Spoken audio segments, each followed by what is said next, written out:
Kaç geldi?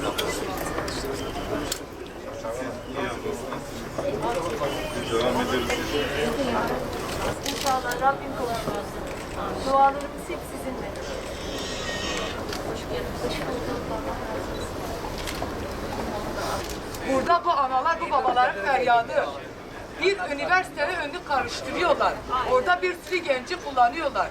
Yeter artık, haykırıyoruz. Diyoruz ki yeter artık, sizle oynamayın. Bizim tek varlığımız evlatlarımız. Biz fakir fukara akşam ekmeğimizi önümüze koyduğumuzda şükreden insanlarız. Varlığımız evlatlarımız, biz ellerini evlatlarımızın üstünde çeksinler. Yaklaşık 521. gününü yaşayan buradaki nöbette biz her daim 5,5 milyon üyesi olan bir kadın kolları olarak annelerimizin, babalarımızın yanında olduğunu ifade ediyoruz. Gönlümüz onlarla, ama bugün geldim ve gördüğüm tablo, tek tek bütün babalarımızı ve annelerimizi dinledim. Burada ablalarımız var. Onların bu mücadelesi bizlere güç veriyor. Türkiye'nin yarınlarına güç veriyor. Evlatlarımızın geleceği için de bizlere güç veriyor.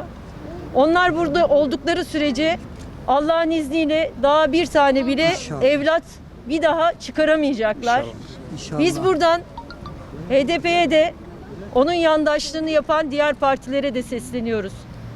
Eğer birazcık vicdanınız varsa buradaki annelerin, babaların haykırışlarına kulak verin. Az önce ben abimiz çocuğunun mesajını gösterdi bana. Benim de evlatlarım var, torunum var. Yani sözün bittiği yerde baba beni kurtar diye evladı mesaj atmış babasına. Ve bu çocuklar kapıların önünde oyun oynarken alınmış. Bu çocuklar askere giderken alınmış. Askerden tahliye edildiğinde evine dönerken alınmış. Buradan sesleniyoruz. Biz mecliste de seslendik. Oya ablam burada. Diyarbakır milletvekilimiz. Mecliste her PKK'ya söylediği lafta HDP'den ses geliyor, CHP'den ses geliyor. Biz buradan diyoruz ki evlatlarımız bizim evlatlarımız, ülkemizin evlatları. Buradaki analar, babalar hem çocuklarına sahip çıkmak için, hem devletlerine, hem bayraklarına sahip çıkmak için buradalar. Biraz önce söyledi abimiz, bu bayrak bizim bayrağımız dedi. Bu devlet bizim devletimiz dedi. Burada bizim temsilcimiz yok dedi. Bunlar bizim temsilcimiz asla olamaz dedi. Allah onlardan razı olsun.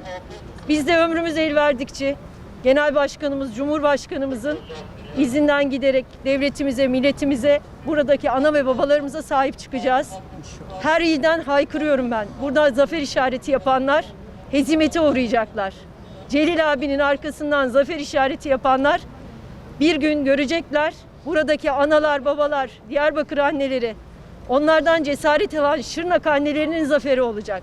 O zafer işaretini İnşallah buradaki analarımız yapacak. Evlatlarına kavuştuğu gün hep birlikte bayram edeceğiz. Allah'ın izniyle.